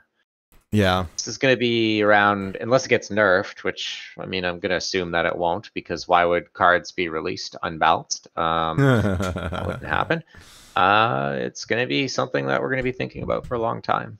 Yeah. Yeah. The other card that really caught my attention that looked like it had some serious combo potential, like an OTK type thing, probably Druid, but maybe something different, is this Sire Denathrius. So 10 mana, 10/10 lifesteal, battlecry, deal 5 damage amongst all enemies. Endlessly infuse, deal 1 more. So every time one thing dies, it now is, so it starts at 5, then 6, then 7, 8, whatever.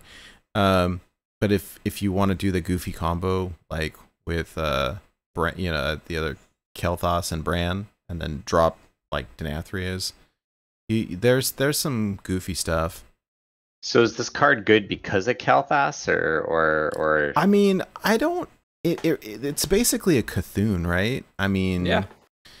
But things have to die instead of you having to proc the Cthulhu. But it has lifesteal, so all your little pings are gonna be healing you as well. It's gotta be combo, right? You never want to pay 10 mana for this. And if But- it's a combo, then will it get infused? Well, that's the question, and I don't know. Let me I ask mean, this, and again, I'm going to reveal my own ignorance. So how does infuse work? Is it anytime one of your minions die? Because Yes, like if that's the case, but- like this with Flipper Friends and Scale of Onyxia seems maybe... yes. So the answer is Maybe yes, that's but this has to be in your hand. Like it can't be in your deck at the time. So you got to be sitting yeah. on it, and then you do your Flipper Friends and your I think even with that, it's not like Druid's got better win conditions already. Oh, this will be combo king in standard if I had to guess though, right? Well, if then let's they hope brought- it gets Kel'Thas nerfed then. they brought Bran back, so in standard I play you know whatever little spell token. Kel'Thas So my brand this. yeah, because I'm gonna Yeah. play I'm gonna play that little 2 the one that does 2 damage and create a 2/2 tree ant and whatever other things that will like drop little tokens that I can kill and you know clear the board while I'm getting this kind of beefy. So I don't know. Schmoopy said it's a Timmy card, and I agree. Well, it's like it some of the is- other cards yes. that we talked about. It's like, is it going to be bad? Probably. But if for some reason it's not bad, it's going to feel horrible. And maybe in standard, you've got enough mana cheat that you actually can cheat it out. I don't know. I think that this just highlights how stupid Kel'Thas has the potential to be more than anything. It's not this card that I'm worried about. It's Kel'Thas because you yeah, I don't. Well, like oh man, like we just like the thing that kills me about this. I'm sorry, it's rant time. Like we just went through like, hey, we're gonna revert Kel'Thas. Yes. You know, and like it was Cue the just- Grandpa Simpson image. It was miserable for 2 weeks until they had to nerf it, and like, are we just like I appreciate they want to take chances, but like I don't know. I'm looking at this and I'm hoping it works out well for everyone and that it's not going to be good. But I mean, 0 mana is football in the groin, so watch out. This should say "Old man yells at card." We can change that. Oh no! Change it to card. I feel a meme coming on. It's gonna say Yes, card, and you're gonna like yes. put Pikachu on top Put a of Grandpa Pikachu on him. Simpson's face. Yep, exactly. Yeah. Well, Kel'Thas, can you picture the Kel'Thas is thumbnail Oh for my the God. episode tomorrow? Oh, it's so great! Yes. Kel'Thas is a card that like I don't know if it'll be like, this is a thing that I was saying before. We don't know, but like I look at it and I'm like, oh, just don't be good. Just please don't be good. You already know it's good because you could play it the same. It might be really, but maybe it's really bad, and then we're gonna be like, it's Trogzor all over again, and then we'll be happy because it'll be bad. Although It'll be good.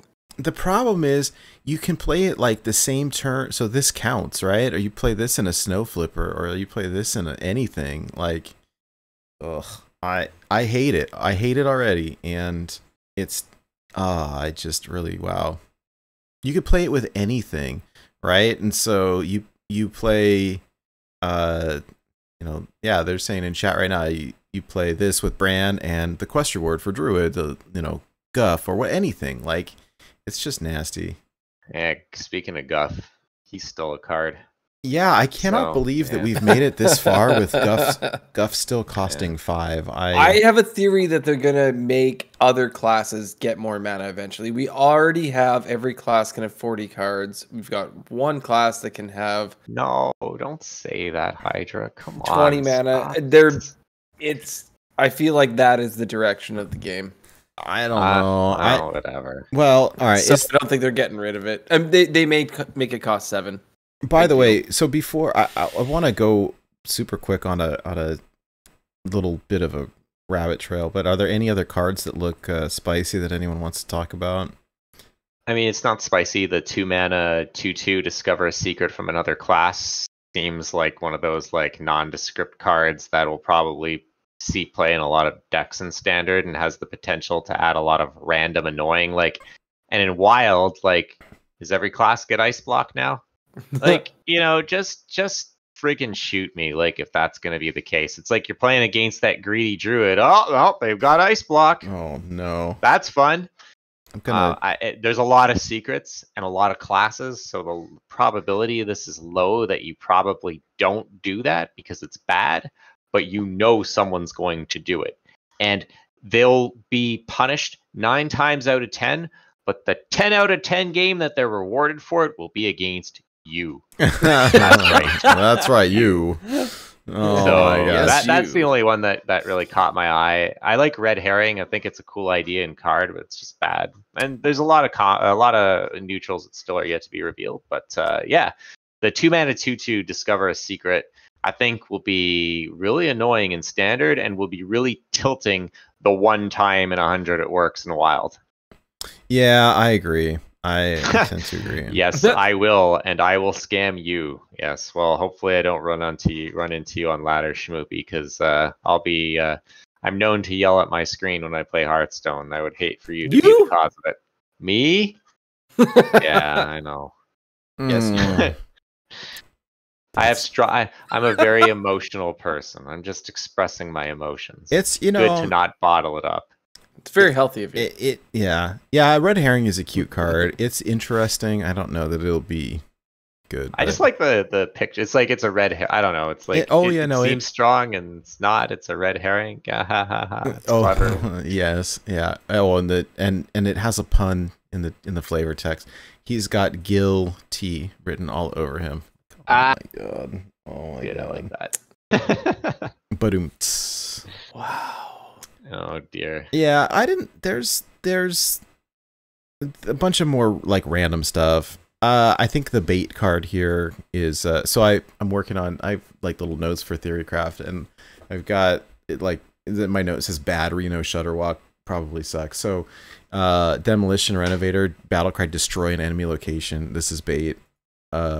It's bait, but I feel like this is like another plate breaker. Like, do they think they're gonna release a location that's so like broken that like people are gonna want to run that? Like, I don't know. I like how they actually released it with the locations. They didn't do it like later on when there's like too many Murlocs or too many pirates or too many beasts or whatever. Like it was just like, you know what? Give it to you now. This is your standard like location hate card because somebody is going to, you know, hate on the locations because there's a feels bad thing happen and then start running this in every deck, right? And there's still people running sticky fingers in every single one of their decks. So I mean, yeah, it'll see play. The other card that I think is probably bait for my Reno Shutterwalk is this Insatiable Devourer. Devour an enemy minion and gain its stats. Infuse 5 and its neighbors. This is bait if I've ever seen it, but big stampy cool card. It, you know, gosh, when somebody plays it against me, I'm gonna be pretty unhappy. So there's that. There's a lot of Timmy delights in this set. It's good. It's good. Yeah, there is. Okay, so Corb just got his card reveal, which is kind of cool. Oh. And what was it? Oh, yeah. All right. Oh, well, I'm just gonna put it up on the screen because did he tweet it or because he's not streaming right now? No, I just got it DM'd. So hold on. I'll. Oh, has he revealed it yet? Yeah, I think like 2 seconds ago. Okay, I just don't want to reveal it. No. He's already revealed it. So okay. By the way, it's super awesome for Corb to get a card reveal. Yeah, very exciting. And if anybody deserves it, Corbett does. So. Oh, for sure. He's done so much to, you know, build his stream, and he does a lot for the wild community. He's doing amazing. All right, blame Schmoopy Daddy for the derpy face on Corb over there, but this card looks pretty interesting. So this is a neutral card. It's a 3-mana 2/4 elemental battle cry. Whenever your opponent draws a card next turn, they take 2 damage. And that's a battle cry too, so it's not like a persistent. Mm-hmm. So if they're gonna draw a lot of cards, they're gonna take a lot of damage. Whenever your opponent draws a card, next turn they take 2 damage. So just for the next turn? Yeah, but again, Warlock. Hey, okay, sure. Well, you stick this in your Shutterwalk. You stick this in your Shutterwalk type thing, I guess, or whatever it is. I don't know. I don't know if it's good enough. It's interesting though. It's definitely like I like it. I don't know. It's kind of it's your like. Oh, you know where it's really good? Ice block. This gets around ice block. Every deck now can get around ice block. Oh, gross! You're right. Well, no. Well, then. Yeah, but then you have to run this. Well, but think about it. Like, I mean, Right. I don't know. We were running Tavish and Copper Hunter almost exclusively to get around ice block. That's a bit of a stretch, but still. I don't know. I'm just saying it's a ice block. But like it also could be like against like a miracle deck if something like imagine when that Kel'Thas Druid was everywhere. Like play that, and it's like you're basically saying you don't pop off next turn. No, yeah. If there's a bunch of combo decks, this disrupts that because you know if you're drawing a bazillion cards or whatever, you just die. What an interesting. It's a tech card. It's a hate card. It's almost like we were joking about the destroy a location. This almost feels like almost in the same vein as that. I don't know. It's hard to evaluate. I don't. I mean, like, dislike if you're getting rid it. of ice block, is there not better ways? Not necessarily. I mean, because the thing is that like so unlike Eater of Secrets, this will Skelefire kind of summed it up really great. It's a 3-mana 2/4 with a Hunter hero power at worst. So it's like, you know, I mean, it's not good, but it's better than other hate cards. It's a little bit less. yeah. narrow. But I still think it's probably not going to occupy a deck slot in most situations. But who knows? It's interesting. It Stops Pillager from drawing all their minions on 4. Yeah, it's like it feels like it's combo hate. It's like I feel like you're, but like you know the aggressive decks already kind of should hate against combos. So is it good enough to play in the grindier, slower decks? Maybe this is good enough for like maybe this makes Shudderwalk Shaman viable into Pillager, which felt always like a lose. Yeah. I don't know. Ignite hate? Yeah. More Ignite hate, the better. Well, this is cool. Well, congratulations again to Corb for getting a card reveal, and glad that we got to take a look at it shortly after. And thanks, Schmoopy, for sending it over. Congratulations to Schmoopy Daddy for finding the most unflattering freeze frame of Corb. That's okay. Did you see my face when my internet went out a couple weeks ago? Oh gosh, that was pretty good. No. It was kind of like this. Oh, that's terrible. It's terrible. Oh yeah, cool. Well, I mean, that's you know, new cards trickling in. I'm very excited to see the remaining cards, and I'm hoping for more discard synergies in Warlock, more Silverhand recruit synergies in Paladin, and more totem synergies in Shaman. Yeah. It's what I want. It's what I want to see. More aggro. Yep. Well, we've got a little bit of time. I don't know. A couple more days. We'll get all the cards revealed. I guess early next week. We've been talking about the cards for quite some time, which is good. That's what we should be talking about because it's exciting. Did you want to skip over that silly tweet? I don't care. No, I mean, you brought it up, so I feel like maybe we should.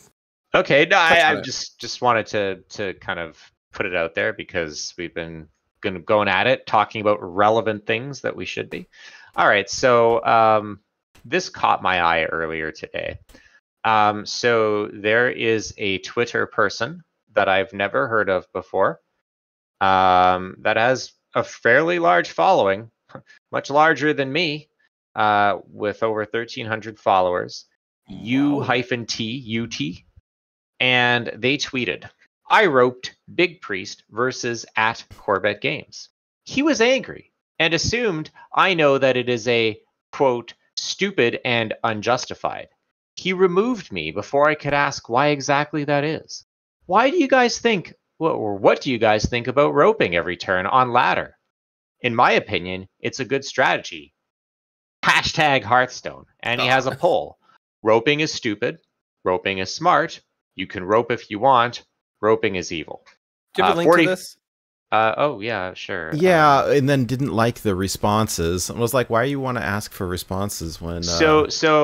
Here's the thing that I'll say to all this, right? So, one, like you're doing so like sometimes people rope and I get frustrated, and then I remind myself that a lot of people play this game on mobile. Mm-hmm. People get distracted. So like if someone ropes against you and they shouldn't, something could be going on. But when you rope every single turn to BM, I feel that is borderline abusive behavior. It's just my opinion. Now you can rope if you want, but should you? It's like, it's like one of those questions of, is it legal? Well, it might be legal, but it still may not be moral. I think that what strikes me about this is that he took it to Twitter to try and justify his actions. To rationalize it, and what he did do that I think is absolutely wrong is in the following tweet, and I'm not going to read through it. He tweeted a conversation that they'd had after the game, and I think it was an attempt to besmirch Corbett, and I think he just besmirched himself. I was going to say, that sounds like next to impossible to do. Yeah, so I will say this. So couple things. One, should we shame people for roping? That's up for debate. Should we shame people for posting private conversations that aren't, outside the boundaries of good taste? No. I think this whole thing was ridiculous. And by the way, the person was blocking people who were kind of commenting, not just like unfavorable replies. My reaction when I read this was, oh, he's from Toronto, Ontario. That explains it all. Must be a Leafs fan. Little Canadian humor for you. But like, I mean, is this just, I'm like, honestly, I voted. I didn't vote, but I would vote for it's stupid. Like, I mean, stuff happens, but like you shouldn't, to say like it's a strategy that wins me games. I think that it's one of those things that like borders on unsportsmanlike conduct, and if it doesn't disqualify you from the game, it should certainly disqualify you from civil society. No, it happens, and the rope exists for a reason. I think there was a comment, I think it was Appa that said it, like in a competitive setting, like if you're in a tournament, you need that time to think and calculate. Like that's one thing. Like life coach. Or that guy used to rope like crazy and used to drive everyone crazy. But gosh, he was thinking. There was a turn when we cast the listener series finals last night. There was a couple of turns where like they were roped, but there's like a bunch of complex math going on in the background, and it wasn't every turn, right? This was like one or two, which is very different, and we could tell like, hey, there's some big brain stuff going on in the background, and I get that, but this is like from turn one. For no reason. So Schmoopy said in chat, I rope on diaper changes. Sorry, boys. Well, this is what I was saying. Life happens. Maybe you disconnected, but like the thing is that when you're going like, so, when you go on the internet and then say like, this is a legitimate strategy. Yeah. And you're trying to rationalize it. Like this isn't. And then like, block everybody that disagrees with you. Yeah, I think you're passing you're crossing a line. You're taking advantage of a system that's there as a safeguard, right? Like, and I think that like the real story here isn't like whether roping is okay or not, because that's immaterial. I think the way that this person handled it really reveals something about themselves as not just a Hearthstone player, but a competitor, right? You're playing a game against another person, and yes, there's some anonymity involved with that, but it's important to forget that to not forget rather that there's another person on the other side, and that some etiquette should be, I think, adhered to. And we should be forgiving when things happen, like diaper changes or disconnects or particularly a tough turn.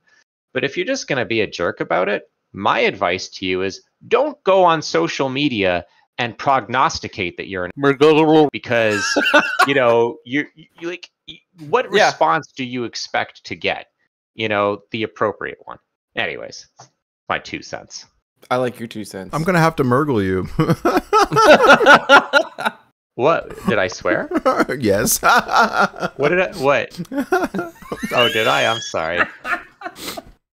Yeah. Yeah, it's okay. You're very passionate, and I completely agree.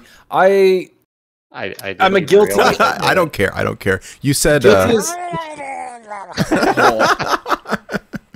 I'm sorry, Nate. Guilty as charged. I've been playing some Big Priest lately, okay? And I've gotten a few ropers because of this. And I know what they're doing. I get it. They're angry. So, you know what? I sit here and I'll munch on my chips and my fries or like whatever I'm eating. And fine, rope me all you want. In the end, I still won the game. I'm not going to quit just because you're roping me, right? Like, I feel like that's kind of the strategy. Like, if they rope me every single turn, maybe I'll get sick of it. Maybe I'll concede because I don't want to wait that long. But that's what we started late today because I was playing a game of Hearthstone and my opponent was roping me every turn. And then one with the randomly generated glug was lovely. Here you go. This is the response. From Draco Cat, tweeting about how you annoy people for your own enjoyment whilst actually trying to get validation for it simultaneously. This might be more cringe than the way you play Big Priest champ. Well said. I just, so I have the good fortune to have interacted with Corbett a little bit through various communities that we associate with, and that wild people choice thing. I mean, this person is, he's a good guy, and to kind of have his conversation, but I'm sure he doesn't care, but I mean, I don't know what this people on the internet are bizarre, and I was just I don't know, the whole exchange disappointed me, but maybe it'll raise awareness to etiquette. I have a friend that plays Hearthstone very casually, and likes to emote well played when the game is done and hello when the game starts, and he's like, well, I'm just saying the game was well played, not being coy about it, just genuine. I'm like, well, some people might interpret that differently, and I'm not telling you to stop. I'm just trying to explain to you that sometimes what you say can be interpreted differently, and you should just be aware of that. And I don't know if he still does it, but at least he's aware. It is important to have an etiquette. I really hope that Celestalon tweet where a certain group of people are going to be happy with something, I hope that's auto squelch.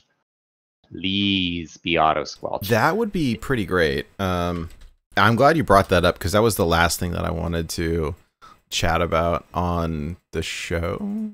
It was a good segue, right? Yeah, it was great. You're natural. I try. Maybe if I don't curse on the next show, I might let you back sometime. Yeah. So here's the Celestalon tweet. Just want to place a marker here at this timestamp as the first time I saw some very early work on a future thing that is going to make a certain group of people very, very, very happy. Oh, that could be anything. It could be. It's, what are the big things that people ask for all the time? What is it? It's auto squelch. It's in-game tournament mode. It's oh god, don't say tournament mode. It's not it. It can't. It'll never be it. I swear. Yeah, and someone, they're talking I think they've already said that they are not going to invest any time in an in-client deck tracker because there's already ones that exist that do really good. I saw it somewhere, I don't remember where, but they were, I think, already said no, we're not doing that. Who knows? This is very, the vaguest of vague. So it says very early work on a future thing. I don't feel like auto squelch needs a lot of work. Oh. You know what I mean?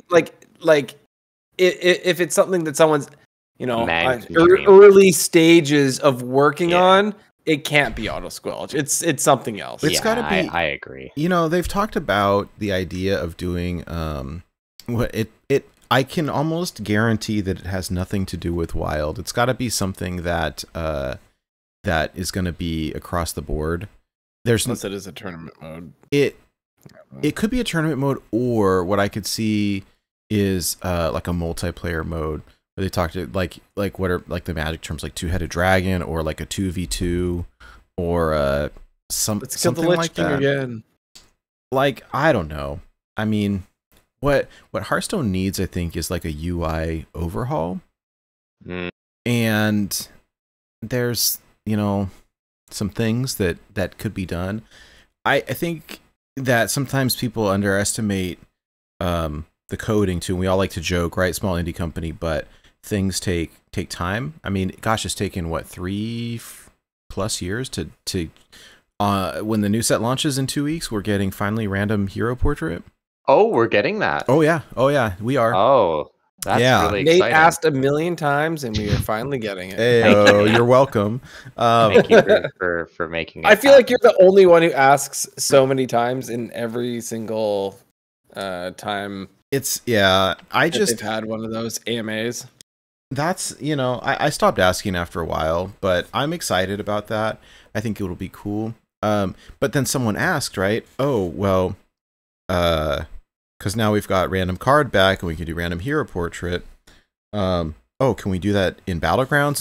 And the response was like, yeah, no, it's a different. It's almost like a different. I don't know what the word they used, but it's essentially like a different client setup. And so it requires separate programming from this. We can't just like copy it over. So we love the idea, but we'd have to program that separately.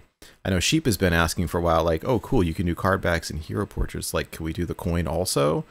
And you know, it's got to be programmed separately. I imagine it's got to use some of the same idea, but I don't know anything about programming, so I don't feel like qualified to talk on it, aside from many things in life are easier said than done. And so when we hear things like, oh, can't you just copy and paste it? Like, no. No. And so I try to temper my patience a little bit. Maybe it's a way to spend our extra mercs coins. Well, so that's coming. In all seriousness, that's coming towards the end of the calendar year or early next year. It's coming. They said, because I'm gonna buy everything. That's great. You and me both. So yeah, I'd be looking forward to that. I enjoy Mercenaries. I'm really a casual player, but did I tell you I finally got my Elise on ladder to do the golden monkey thing to get the portrait? It took forever. But anyways, yeah, who knows? Still grinding all my mercs. I think I have about 6 or 7 left to go, so I'm almost done. Nice. I will still say, like, one of my favorite ways to relax. Like, I try not to ladder too much when I'm like on the iPad or being casual. But it's either play some Battlegrounds or play some Mercenaries. And I'll watch like Netflix or HBO or whatever, like picture in picture up in the little corner, while I'm like grinding mercs or whatever it is.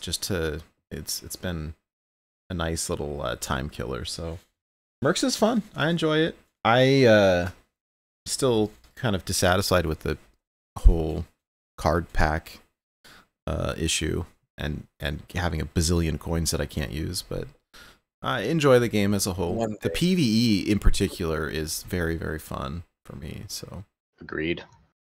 Nice. Well, yeah, I think that's about it. We did have a weekly challenge. Do the rewards in mercs ever carry over to regular Hearthstone? What do you mean? Is that No, it's they separate don't. Completely. Yeah, the only time they ever carry over is like if they have like the fire festival, like you get a mercs quest and then you get another standard quest, but the economies are completely separate. There's no cross. Yeah, mercs cards and coins are only usable in the mercs game mode. Yeah, sometimes there's a quest like, and if you guys haven't noticed this already, when you get like play 10 fire spells or whatever, that's actually way easier to do in mercs than it is to do my gosh. like in constructed. You just play fire comp and it's done. Like, I had one earlier this week that was deal 100 arcane damage, and I was like, oh, I'll do it in mercs in like 1 minute. Yeah, the so golden fast. monkey. Yeah. versus, you know, something that if I want to jam Hearthstone, it's going to take me half an hour to do that. So, or more.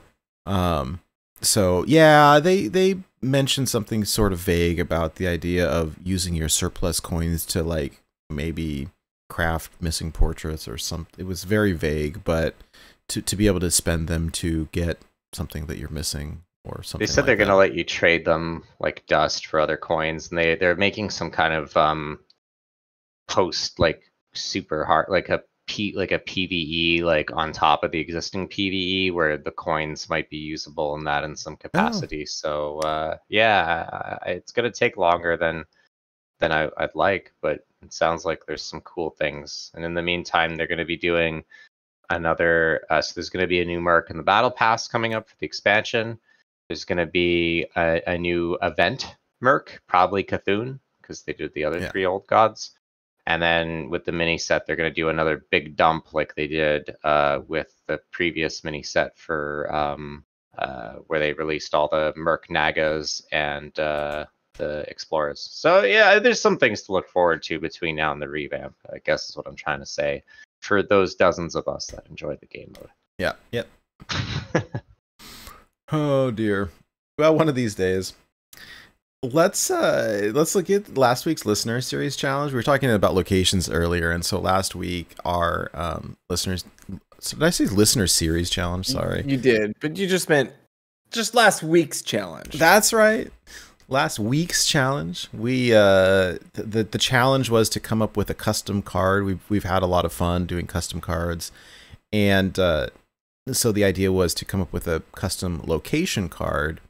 We got a lot of good responses. Our favorite 2, I think, ended up being from the same person. So it doesn't really matter necessarily which one wins because it's the same person. But this was a lot of fun. One of the reasons I think we enjoy doing the custom cards is that it lets more people participate. You know, sometimes the actual like in-game challenges are just a kind of a blowout because I you know, love you dearly, Ulticon, but like you are so impossible to beat doing you know, the challenges to deal 10 damage, and it's like, oh, I've done 27,000 damage and see if anyone can beat it. And he's like, oh, here's how I did it, and if I had more time I could get more if anyone wants to beat me, and it's just so intimidating. There was a lot that I really liked. In fact, yeah, Skelefire, see that, like, I liked the League of Evil cards. I do think you're the rogue one with God, I can't think of the name. Togwaggle? Yeah, the Togwaggle treasure is too OP. It's too OP. Yeah, But, discover a legendary minion from another class. It costs 1. It's very on theme. It's very on theme. It just needs to cost like 7 mana or something. Yeah, this was 4 mana. For 3, right? You get 3. You get to do it 3 times. It's really fun though. I love the theme of it. I commented on that one, or I really enjoy that one. But so here are the ones that we settled on.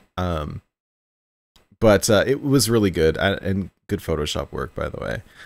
So the ones that we ended up with were both by No Life King. So the Mage Academy is one, and the second card here, yeah, pull it up, was the Mother Tree, and these were both really fun. It's so hard to pick a winner, by the way, because we got really good ones, and so if you did not win, then sorry, but this is so hard to pick winners. But so the Mage Academy says it's a 1 mana 2 durability. Location, discover a spell that costs 3 or less, and then teach it to a random minion in your hand. So it's similar to like School Teacher kind of. Just fun, really fun, and kind of on theme with the class. And then Mother Tree would be a Druid one. Choose a minion and destroy it. Is 2 mana 2 durability. Choose a minion and destroy it, and then summon a 2/2 Treant to replace it. So it's basically whatever that card is that does that thing. I'm showing my age here tonight. Someone help me. I don't remember. You know what I'm talking about? What is the Druid card that like Poison Seeds? Yeah. There we go. Poison Seeds. Oh, like just a one-off. Yeah, it blocks your whole board and turns it into a. Yeah, it took me a second to. I'm also old. See, right? See, I know what all the cards do, and I'm more visual. Like I know exactly what it looks like, and I just the name. I should go to don't know. Hearthstone Jeopardy because I feel like I said the name like 6 times tonight. Oh, I'm So sure true- you did. Yeah. So true story. I helped do some quality control for the first 1 or 2 Hearthstone Jeopardies, and I am literally the worst person at that ever. Like I was a bad tester because I said everything was too hard. It wasn't, and I anytime there's like a mystery room or a puzzle, or I just blank. Just can't do it. That's so funny. Yeah. You know, we all have strengths and weaknesses. I enjoy artwork. I'm more a visual person, but trying to remember the name of this stuff. Yeah, no. I know exactly what they do, but I couldn't tell you the name of half of these cards.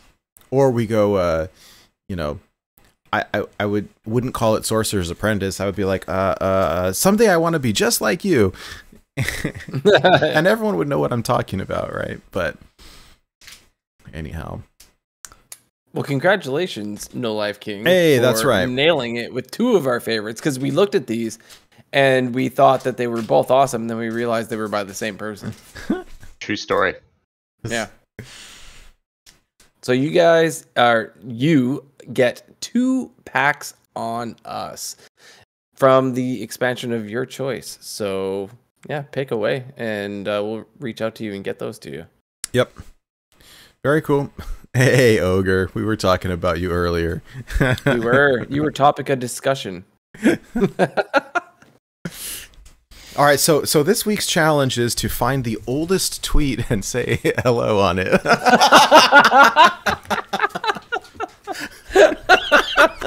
That hasn't previously been commented. That hasn't been commented. by Oh Ogre. my gosh, that's actually a good challenge. and then get the most responses on it. Oh my gosh. Oh dear. What have you unleashed on the internet? no. Ogre inspired challenge. I accept. What have you done? No, What have you no. done? No, I was joking, but I think it's good. Who can get their most responses on a reply to the oldest Hearthstone tweets? oh my gosh, especially if they could get the actual account to respond, that'd be hilarious. Oh my gosh. But it can't be anything like foul, like don't be No, it has to be needling them. within good taste. Yeah. Hi, Corb. You know how long it takes to scroll through like 7 years of tweets? I think we might be stepping on some ogre toes, though. That's kind of ogre's thing. I don't know. I don't think it's as difficult as you might think. I don't have. It's the time. I don't have the time. Man, for 2 packs, I'd do it. Well, I want to. Try to get a response from it. You know what? We shouldn't do this. We're gonna tick off everybody. It's gonna be. It's gonna be a calamity. You know what? Yeah, Edit this part out. What I don't want. Hey, we just got invited to the Theory Craft stream. I don't really want to get uninvited. Why is that? This show's been a disaster between me dropping the F-bomb and now us like bombing old Hearthstone tweets. Hey, that's funny. They're not gonna invite me back for like a year and a half at this rate. I mean, so they're gonna be. Oh, how come everybody's commenting on our tweets from 5, 6, 7 years ago? Born to be Wild said we get 2 packs. Like, Born to be Wild. 2 packs, too. Considering they just commented on our post, they did. That was any feathers. That was nice. All right. Maybe we do a custom even shaman support card. Because we are hoping to get some sort of even totem shaman. We're hoping, right? And since that's not going to happen, right? What would we want? We can always dream, right? Yeah, so I like that. Let's do that instead. As much as I love the idea, it was really said in jest because Ogre popped up in the room and we were laughing at your funny thing about the Grand Tournament tweet earlier this week, which was great. All right, let's do another custom card challenge. Those are always fun. So hearthcards.net, free website. They've got templates you can use, whatever. You can find the artwork on Google Images or whatever.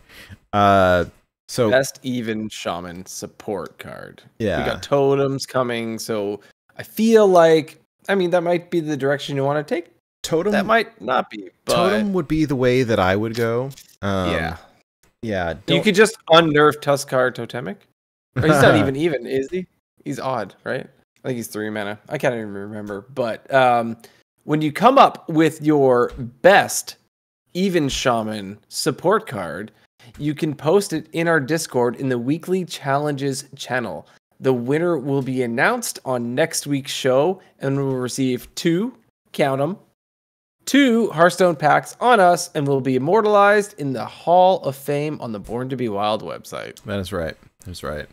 Yeah, a lot of the achievements that we've seen throughout the years that we've been doing this show have been too awesome to just let them collect some dust. So putting the screenshots, like, we have to share them on the website because they're cool. Some of these things are crazy. So if you get a minute, go to our website, check out the Hall of Fame, and scroll through some of these. There's some crazy stuff. So it'll show what the challenge was and then the screenshot of it, all kind of photoshopped up. Cool. Yeah. I've got one thing before we end the show. One small announcement. I will be guesting on the next People's Champ podcast. Oh, sweet. So when I don't know when that's going to be released, but we're recording it a week from now. So awesome. That'll be a thing, and I'll promote it again next week and let y'all know what's up. Hey, that's great. Congrats. That's super fun. Jordan and looking forward to it. Yeah, and Vipod are great. A lot of fun and good time. Yeah, I'll listen to it and I'll check it out. Do they do it? I don't recall. Do they do it live or? I haven't been told if we're recording it live or not. Doesn't matter. It's very cool. I'm excited for it. All right, friends. Well, hey, you know what was kind of fun last week? And now, unrelated. Oh dear. With Nate Wolf. Yeah. I wish that, so here's what used to happen, right? Craig would always do this, and I'd always forget, like every week. I would totally forget that he was going to do this because I don't know. It's like, oh, cool, the show's over. And I kept wondering, like, oh, maybe he'll forget one of these weeks, and then I just wouldn't think about it. And he Nate, do you eat your macaroni with a spoon or a fork? I was like, what? Anyhow, in true fashion, I forgot all about it, aside from that I wanted to do it. So I really don't have anything to ask you, Blutrane. But I'd like to. Hi, did you have any burning questions for our good surprised Pikachu over there? Just to put you on the hot seat for a minute. You're putting us both in. Now Nate's putting us both on the spot for you to ask and for me to answer. What is it like being in a Pokeball? So it's actually quite spacious because the thing is that in the future, in the Pokemon world, they understand how to distort space and time. So you actually shrink when you're in the ball. So it's quite spacious. In fact, it is more spacious than the typical Vancouver condo square footage. True story. I actually have something really funny for this since you asked that question. I hold on, it's visual. How do you get furniture in there? Well, you shrink the furniture the same way you shrink the Pokemon, right? It all follows the same rule of physics, right? So, like, get a Can you chair. order like furniture off of Amazon, and then when it gets delivered, like Ash can shrink it for you and bring it like into your ball? Well, so IKEA's TaskRabbit service will shrink it down for you if you pay for it. But otherwise, if you don't pay the TaskRabbit service, much like the construction, you also have to shrink it down yourself. It's worth the $49.99 to have it shrink it down for you. But with inflation, that might be a luxury I can no longer afford. Hear that, everybody? Donate to Blutrane.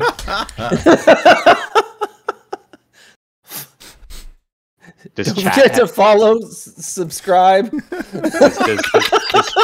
Does chat have any questions? Now I'm playing with fire. Hey. And now, no questions for unrelated advice. with Blutrane. So there's a nice image on the screen for all of you listening to the audio version. You just have to take my word for it. I actually think legitimately the Pokemon company, like Game Freak, addressed that question, and it was similar along the lines of what I answered. Like you shrink. It's not like cruel. They shrink. All right. Time to move on. All right. Time to move on. All right. Well, then wiser words have never been spoken, and you heard that on More to be. Wild.